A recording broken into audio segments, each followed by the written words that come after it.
ఈ ఎంసెట్ లేదా ఎఫ్సెట్లో మంచి ర్యాంక్ రాని విద్యార్థులకు బెస్ట్ ఆల్టర్నేటివ్ సిఎస్ఈఎంఏ కోర్సులు అడ్మిషన్లు జరుగుతున్నవి. Hello guys, welcome back to iDream media. ఈ రోజు మనతో ఉన్నారు ఇంటర్నేషనల్ లాయర్ అయిన డాక్టర్ కావేటి శ్రీనివాస్ గారు. ముఖ్యంగా ఇరాన్ ఇజ్రాయెల్ వార్ ఏదైతే ఉందో రెండు కూడా ఇండియాకి మంచి దోస్తులనే చెప్పాలి.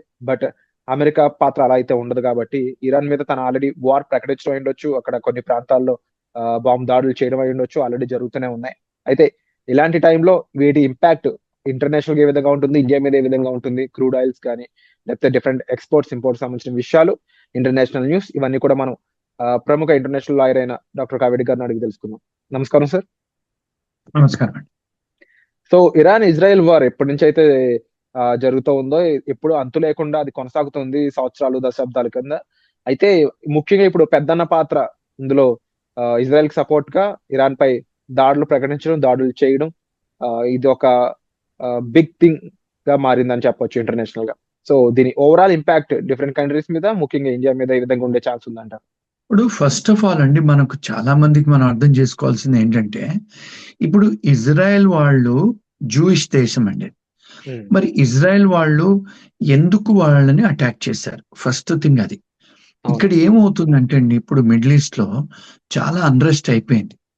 ఇప్పుడు మనం చూసుకుంటే ప్యాలెస్తైన్ లో, గాజాలో ఇప్పుడు ఏమవుతుందంటే కొంత హిస్టరీ, ఇప్పుడు గతంలో ఇజ్రాయెల్ వాళ్ళు జూయిష్ వాళ్ళు, అంటే మనం అర్థం చేసుకోవాల్సింది ఏంటంటే హిస్టరీ కొంచెం అంటే I will not give a big this thing on history. అంటే మన ఏంటంటే వీళ్ళు ఇజ్రాయెల్ వాళ్ళు జూయిష్ వాళ్ళు. ఇప్పుడు ఇరాన్ లో మనం అర్థం చేసుకోవాల్సింది ఏంటంటే, వాళ్ళు దాన్ని పర్షియన్ కూడా అంటారు. వాళ్ళు మన దేశాన్ని కూడా పాలిచ్చారు అక్కడ. అంటే వాళ్ళ దగ్గర కూడా ముస్లింస్లలో సున్నీ ముస్లిమ్స్, షియా ముస్లిమ్స్ అని ఇద్దరు ఉన్నారండి. అయితే వీళ్ళు ఏం చేస్తున్నారంటే, ఇరాన్ వాళ్ళు మన ఇండియాను కూడా చాలా కాలం పరిపాలించారు. ఇప్పుడు మొఘల్స్ అంతా వాళ్ళందరూ కూడా ఇరానియన్స్ అండి. ఇప్పుడు మన హైదరాబాద్ లో కూడా చూసుకుంటే ఇరానీ చాయ్ అని మనకు దొరుకుద్ది ఓల్డ్ సిటీలో. మన దగ్గర ఒక ఇరానీస్ ఉండేవాళ్ళు ఇంకా ఉన్నారు ఇప్పటికి కూడా. అయితే మనకి ఇరాను మన దేశాన్ని పరిపాలించింది కనుక గతంలో 100 సంవత్సరాలు మొఘల్ డైనాసిటీ అంతా వాళ్ళదే. ఇంకొక విషయం చాలా మందికి తెలియదు ఏంటంటే, ఇప్పుడు హైదరాబాద్ నిజాం ఉన్నారు కదండి, హైదరాబాద్ నిజాం కూడా ఆయన కూడా పర్షియనే, ఇరానియన్. వారి అవునండి, ఆయన కూడా ఆసఫ్ జాహీ డైనాసిటీ అంటారు. మన హైదరాబాద్ పరిపాలించిన వాళ్ళు కూడా ఇరాన్ ముస్లిమ్సేనండి. అయితే వీళ్ళు ఎందుకు మరి మొఘల్ డైనాసిటీ వాళ్ళు వచ్చి మన గోల్కొండాల మీద అటాక్ చేశారంటే, మరి వీళ్ళు ముస్లింలే, వాళ్ళు ముస్లింలే, కానీ ఎందుకు అటాక్ చేశారంటే వీళ్ళు సున్నీ షియా ముస్లిమ్స్ అన్నట్టు, వీళ్ళిద్దరు అందులో 2 తెగలు. సో వాళ్ళకి వీళ్ళకు పడిపోయేది. అంటే ఇక్కడ మత కలహాలు, అంటే ఒకటే మతంలో గొడవలు. ఇక్కడ ఏంటంటే బ్యాక్గ్రౌండ్ ఏంటంటే, ఇజ్రాయెల్ వాళ్ళకి అమెరికా మొదటి నుంచి సపోర్ట్ చేస్తూ వస్తుంది. ఎందుకు అంటే బికాజ్ ఇక్కడ బ్యాక్డ్రాప్ చూసుకుంటే ప్రపంచంలో అన్ని బ్యాంక్స్, అన్ని పెద్ద పెద్ద హాస్పిటళ్ళు, పెద్ద పెద్ద స్టార్టప్ కంపెనీలు అన్ని కూడా జూయిష్ వాళ్ళే నడిపిస్తారండి. అమెరికా బిజినెస్లు, అమెరికా వ్యాపారాలు కూడా వాళ్లే నడిపిస్తారు, అంటే ఫండింగ్ చేస్తారు వాళ్ళు. అయితే వాళ్లకు ఇప్పుడు అంటే ఇజ్రాయెల్ చూస్తే కూడా కొత్త దేశం అది. ఇజ్రాయెల్ ఇది జూయిష్ వాళ్ళకి ఇచ్చిన దేశం అది. అయితే ఇప్పుడు ఏంటంటే వాళ్ళు ఇరాన్ వాళ్ళు న్యూక్లియర్ రియాక్టర్స్, యురేనియం అనే ఒక పదార్థాన్ని వాళ్ళు సేకరించి వాళ్ళు న్యూక్లియర్ బాంబు చేద్దామని వాళ్ళు చేసుకుంటున్నారు. అంటే వాళ్ళు కూడా సూపర్ పవర్ కావాలి అని. ఇప్పుడు న్యూక్లియర్ ఏదైతే బాంబ్స్ పాకిస్తాన్ వాళ్ళు చేశారు, మన ఇండియన్స్ చేసాం, అమెరికన్స్ చేశారు, యూకే వాళ్ళు చేశారు, రష్యా వాళ్ళు చేశారు, ఇజ్రాయెల్ వాళ్ళు చేశారు, చైనా వాళ్ళు చేశారు. సో యునైటెడ్ నేషన్స్, యుఎస్ ఏమంటదంటే, ఇరాను వాళ్ళ చేతిలోకి ఒకవేళ అది అణుబాంబులు వెళితే వాళ్ళు కొంచెం, అంటే వాళ్ళు చాలా దేశాలతో మంచి ఇంటర్నేషనల్ రిలేషన్షిప్స్ లేవు. వాళ్ళు ఒకవేళ న్యూక్లియర్ రియాక్టర్స్, న్యూక్లియర్ బాంబ్స్ గిట్ట చేస్తే థ్రెట్, ఎందుకంటే యునైటెడ్ నేషన్స్ లో వాళ్ళకు అనుమతి లేదు. అందుకని ఇజ్రాయెల్ వాళ్ళు ఫస్ట్ వాళ్ళను అటాక్ చేశారు, అంటే వాళ్ళు అణుబాంబు చేస్తున్నారని, థ్రెట్ ఉంటుందని. ఇంకోటి ఏంటంటే వాళ్ళు, ఎందుకంటే ఇప్పుడు ప్యాలెస్తైన్ సపోర్ట్ చేస్తామని డైరెక్ట్ గా ఇండైరెక్ట్ గా రష్యా చైనా దిగుతుందని చెప్పేసి ఇజ్రాయెల్ వాళ్ళు అటాక్ చేశారండి ఇరాన్ మీద. ఇప్పుడు చేసిన తర్వాత అమెరికా దేశస్థుడు పెద్దనేలాగా ప్రవర్తిస్తాడు, ఎందుకంటే వీళ్లకు మొదటి నుంచి ఇరాన్ కును అమెరికాకు సంబంధాలు సరిగ్గా లేవండి. అయితే కొన్ని కంట్రీస్ అమెరికా బ్యాన్ చేసింది. ఇప్పుడు ఫర్ ఎగ్జాంపుల్ చూస్తే గతంలో ఇరాక్ లో కూడా సద్దాం హుసేన్ చేస్తున్నాడు న్యూక్లియర్ రియాక్టర్స్ అని చెప్పేసి సద్దాం హుసేన్ ని వీళ్ళు అమెరికన్స్ చంపించేసి దాన్ని ఆక్యుపై చేసుకున్నారు ఇరాక్ ని. మరి ఇప్పుడు ఆఫ్ఘనిస్తాన్ కూడా చేశారు అలాగే అమెరికన్స్ కదా. మళ్ళా ఇప్పుడు తాలిబాన్ వచ్చింది అనుకోండి. సో వీళ్ళు ఏం చేశారంటే, మీరు ఏమి అటాక్ చేయకండి ఇజ్రాయెల్ మీద, మేము ఇజ్రాయెల్ కు వాటన్నిటికి మద్దతు ఇస్తున్నామని చెప్తే ఇరాన్ వాళ్ళు ఊరుకోక మళ్ళీ సీజ్ ఫైర్ చేయటం, మళ్ళీ తిరుగుదాడులు చేయడం చేశారు. ఇది ఇరాన్ వాళ్ళు ఇరాక్ మీద. అందుకని అమెరికాలో మా ప్రెసిడెంట్ ట్రంప్ గారు ఆయన కాస్త అంటే ఆయన ఓన్ డిసిషన్స్ తీసుకుంటారు. కాంగ్రెస్ లో కూడా ఇది బిల్లు ప్రవేశపెట్టకుండా, సెనెట్ లో ప్రవేశపెట్టకుండా తను ఓన్ డిసిషన్ తీసుకునేసి విమానాలు పంపించేసి ఇరాన్ లో ఉన్న న్యూక్లియర్ రియాక్టర్స్ ఎక్కడైతే యురేనియం ఉందో వాళ్ళన్నింటినీ కూడా పోయేసి వాళ్ళు అటాక్ చేశారు. చేస్తే ఇప్పుడు ఇరాన్ వాళ్ళు ఏమంటున్నారు, మేము అక్కడి నుంచి యురేనియం ఆల్రెడీ అక్కడి నుంచి మార్చేసాము, అక్కడ లేదు, మాకేమీ అయింది లేదని చెప్పని. ఇప్పుడు వాళ్ళు ఏం చేశారు, యుఎస్ బేస్ ఏదైతే ఉంటుందో ఖతార్లో, ఇరాన్లో అమెరికా వాళ్ళ బేసెస్ ఉన్నాయండి. అంటే ఏంటి, ఎయిర్ ఫోర్స్ బేసెస్. ఇప్పుడు ఫర్ ఎగ్జాంపుల్ మన దగ్గర ఇండియన్ ఎయిర్ ఫోర్స్ ఉంది, ఇండియన్ ఆర్మీ ఉంది, నేవల్ ఉన్నారు. మన దేశస్తులు వేరే దేశంలో విమానాలు పార్క్ చేసిన సంఘటనలు లేవు. కానీ అమెరికా ఏం చేస్తుందంటే అన్ని దేశాలతోని డీల్ చేసుకొని, ఇప్పుడు పాకిస్తాన్ లో అమెరికన్ ఎయిర్ ఫోర్స్ ఉంది, ఇరాన్ లో కూడా అమెరికన్ ఎయిర్ ఫోర్స్ కూడా ఉంది, మళ్ళీ ఖతార్ లో ఉంది. చాలా మిడిల్ ఈస్ట్ కంట్రీస్ లలో వీళ్ళ air force, American air force అక్కడ పార్క్ చేస్తుంటాయి, విమానాలు పార్క్ చేస్తుంటాయి. మళ్ళా సముద్రంలో కూడా చాలా షిప్స్ పార్క్ చేస్తుంటాయి నేవల్వి. అంటే ఏమిటి, రేపు ఎక్కడన్నా ఏదైనా యుద్ధం వస్తే వాళ్ళు అక్కడక్కడి నుంచే పేల్చేయటానికి. సో వీళ్ళు ఏం చేశారు, ఇరాన్ వాళ్ళు అమెరికా దేశం మీద వచ్చి అటాక్ చేసేంత హంగామా లేదు. వాళ్ళు ఏం చేశారు, ఖతార్ లో యుఎస్ బేస్ ఉంది, అక్కడ దాడి చేశారు. ఇరాన్ లో కూడా బేస్ ఉందంట, అక్కడ కూడా దాడి చేశారు. అంటే అమెరికన్స్ ఏమన్నారంటే, బేసుల మీద చేశారు అంటే ప్రాణ నష్టం ఏం లేదు, ఒకవేళ మీరు మా అమెరికా మీదకి వస్తే, ఇక్కడ ఇప్పుడు అమెరికా అధ్యక్షుడు ఏం చేశారంటే అన్ని సిటీస్ మీద నిఘా అంటే పెంచారు, అంటే ఎయిర్ ఫోర్స్ నిఘా పెంచారు. ఒకవేళ అమెరికా మీద దాడి జరిగినట్లయితే ఇది థర్డ్ వరల్డ్ వార్, మూడో ప్రపంచ యుద్ధానికి దారి తీసినట్లు అవుతుందా, అయ్యే ఛాన్స్ ఉందా? అప్పుడు అలా జరిగితే ఇండియా ఎవరి వైపు నుంచే ఛాన్స్ ఉంది? 100% అండి, బ్రిలియంట్ క్వశ్చన్ అడిగారు. ఎందుకంటే ఇక్కడ చూస్తుంటే ఇండికేటర్స్ అంటారు వీటిని, వరల్డ్ లో ఇండికేటర్స్ అంటారు. అంటే డిప్లొమసీతోనే ఇప్పుడు మనకు first world war, second world war ఎందుకు వచ్చిందంటే దీనికి హిస్టరీ ఏంటంటే అండి, అప్పుడు డిప్లొమాటిక్ రిలేషన్షిప్స్ అనేటి లేవు. అంటే యునైటెడ్ నేషన్స్ అంటే అంతర్జాతీయంగా వాళ్ళ ప్రమేయం లేకుండా ఉండే అప్పుడు. తర్వాత సెకండ్ వరల్డ్ వార్ వచ్చిన తర్వాత అమెరికాలో న్యూయార్క్ లో యునైటెడ్ నేషన్స్ ఎస్టాబ్లిష్ చేశారు. 190 దేశాలు ఇప్పుడు మెంబర్షిప్ ఉన్నాయి.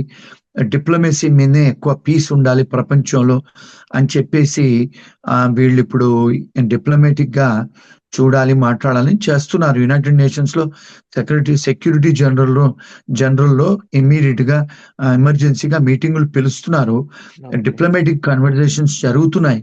కానీ ఇక్కడ ఏమవుతుందంటే, ఒకవేళ చైనా, ఒకవేళ రష్యా, ఈ 2 దేశాలు కమ్యూనిజం దేశాలండి, వాళ్ళు ఒకవేళ ఇప్పుడు ఇరాన్ కి సపోర్ట్ కిట్ చేసేది ఉంటే ఇప్పుడు ఏమవుతుందంటే మిడిల్ ఈస్ట్ లో క్రైసిస్ వస్తుంది. క్రైసిస్ వచ్చినప్పుడు ఏమవుతుంది, ఇప్పుడు ఇస్లామిక్ వర్సెస్ జూయిష్, అంటే ఇప్పుడు ఇజ్రాయెల్ కు చాలా కంట్రీస్ సపోర్ట్ చేస్తాయండి.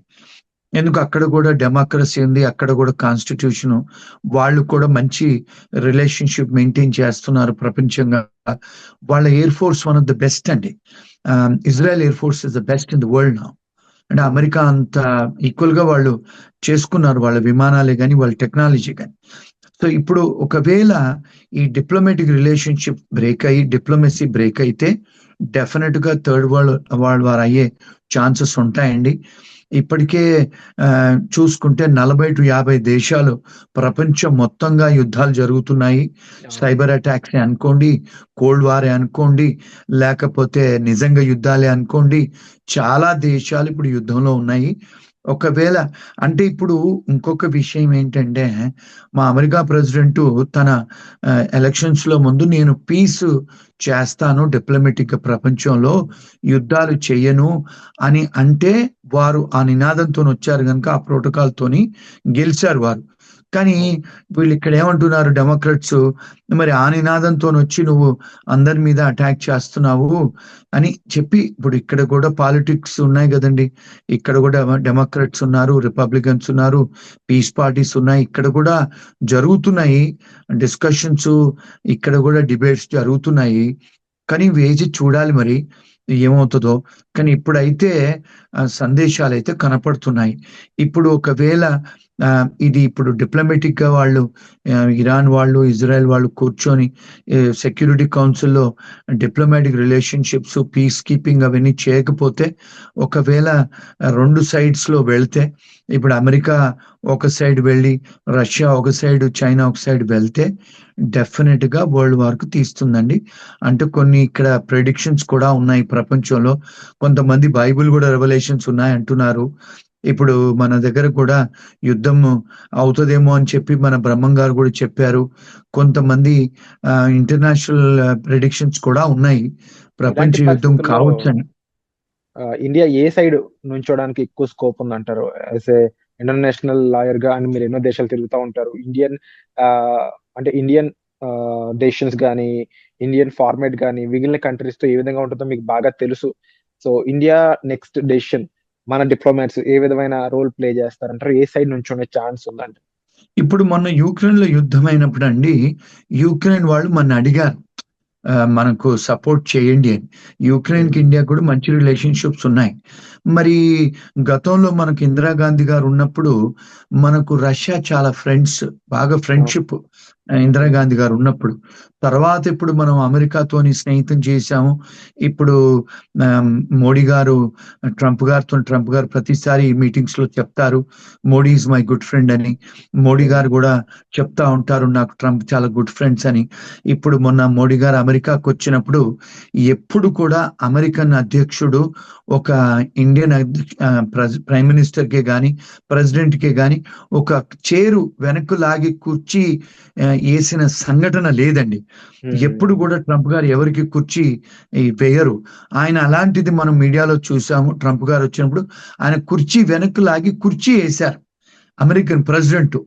అంటే దాని అర్థం ఏంటంటే మనకు అర్థం చేసుకోవాల్సింది అంటే మన మోడీ గారు అంటే తనకు చాలా గౌరవం. సో బహుశా నాకు అనిపించేది ఏంటంటే మన హిస్టరీలో మనం రష్యాకు ఫ్రెండ్షిప్ గా ఉన్నాము, యుఎస్ కు ఫ్రెండ్షిప్ గా ఉన్నాం కనుక నా విశ్లేషణ, నా అనాలిసిస్ ఒక అంతర్జాతీయ న్యాయవాదిగా బహుశా ఇండియా ఎటు కూడా చూపియేదేమో అనిపిస్తుంది నాకు, ఎటు పక్క తీసుకోదని. ఎందుకంటే మనం కూడా ఇప్పుడు one of the important party in United nations. మనది కూడా డిప్లొమాటికల్లీ మనం కూడా చాలా ఇంపార్టెంట్ ప్లే చేస్తున్నాం. ఎందుకంటే ఎకనామిక్ పవర్ గా మారుతున్నాం మనం. ఇప్పుడు ఇంకో 2-3 ఏళ్లలో 2028 లో మన థర్డ్ లార్జెస్ట్ ఎకనామిక్ పవర్ కింద పోతున్నాం మనం. ఆ విధంగా అడుగులు వేస్తున్నాం మనం. ఎందుకంటే మన దగ్గర ఇప్పుడు గ్రోత్ రేటు చైనా కంటే, రష్యా కంటే, అమెరికా కంటే ఎక్కువ గ్రోత్ రేట్ ఉంది మనది. 8.5 గ్రోత్ రేట్ అండి. ఏ కంట్రీస్ లో లేవు. మళ్ళా కోవిడ్ వచ్చిన తర్వాత చైనా గ్రోత్ రేట్ బాగా తగ్గిపోయింది. చాలా కంట్రీస్ నుంచి ఏదైతే ఫ్యాక్టరీస్ చైనాలో ఉండే వాళ్ళందరూ తీసేసి ఇప్పుడు యుఎస్ లో ఉన్న ఇండియాలోనే పెడుతున్నారు. కనుక మనము వరల్డ్ ఎకనామిక్ పవర్గా ఉంటున్నాం కనుక అన్ని ఐటీ కంపెనీస్కు మన వాళ్ళు ప్రెసిడెంట్స్గా చేస్తున్నారు. టెక్నాలజికల్గా కూడా మనం పవర్ఫుల్ అవుతున్నాము, మెడికల్గా పవర్ఫుల్ అవుతున్నాము. ఇంకొక విషయం చూసుకుంటే కూడా చాలా దేశాలలో యంగ్ జనరేషన్ లేదు. ఇప్పుడు జపాన్లో చూసిన, అమెరికాలో చూసిన యంగ్ జనరేషన్ ఇండియాలోనే ఎక్కువ ఉందంట. ఈవెన్ చైనాలో కూడా లేదు మన దగ్గర ఉన్నంత. సో బికాజ్ మన దగ్గర అంటే పవర్ ఉంది, హ్యూమన్ క్యాపిటల్ ఉంది కనుక, సో బహుశా వాళ్ళు మనం ఎటుపక్క తీసుకోం కనుక, so we will not, I think మన వాళ్ళు ఎటుపక్క తీసుకోరని నేను అనుకుంటాను. Okay sir, wonderful information sir. And definitely ఇవి ఇప్పుడున్న అప్డేట్స్ అయితే. ఇక ఇలాంటి అప్డేట్స్ అని మాకు అందించడానికి thank you so much sir. అలాగే ఇండియా ఏ వైపు నుంచి ఉంటుంది అనే దానికంటే కూడా ఒక శాంతి దూతలాగా ఇలాంటి యుద్ధాలకు దూరంగా ఉంటుంది అనేది బహుశా అదే జరగడం స్కోప్ ఉందేమో, నాకు అదే అనిపిస్తుంది. అయితే మీకు ఏమనిపిస్తుంది తప్పకుండా మీరు కామెంట్ సెక్షన్ లో మెన్షన్ చేయండి. Thank you so much for the information sir. నిజంగా ప్రస్తుతం ఉన్నటువంటి సమాజం దేనికి ప్రయారిటీ ఇస్తుంది? ఆర్థిక సంబంధాల చుట్టూ మాత్రమే తిరుగుతోంది. మళ్ళీ ఎన్నికలంగానే చాలా విరక్తి కలుగుతాం. మంచి అనిపిస్తుంది కదా, లేడీస్ కూడా ఛాలెంజింగ్ జాబ్స్ చేసినప్పుడు చాలా బాగుంటది. ట్రాఫిక్ అసిస్టెంట్స్ గా నియమించిన ట్రాన్స్జెండర్స్ అందరితో సాల్యూట్ చేయించుకుంటున్నారు. ఫుడ్ డెలివరీ ఇవ్వటానికి వెళ్ళినటువంటి డెలివరీ బాయ్ అనిల్ పై కళ్ళ ముందు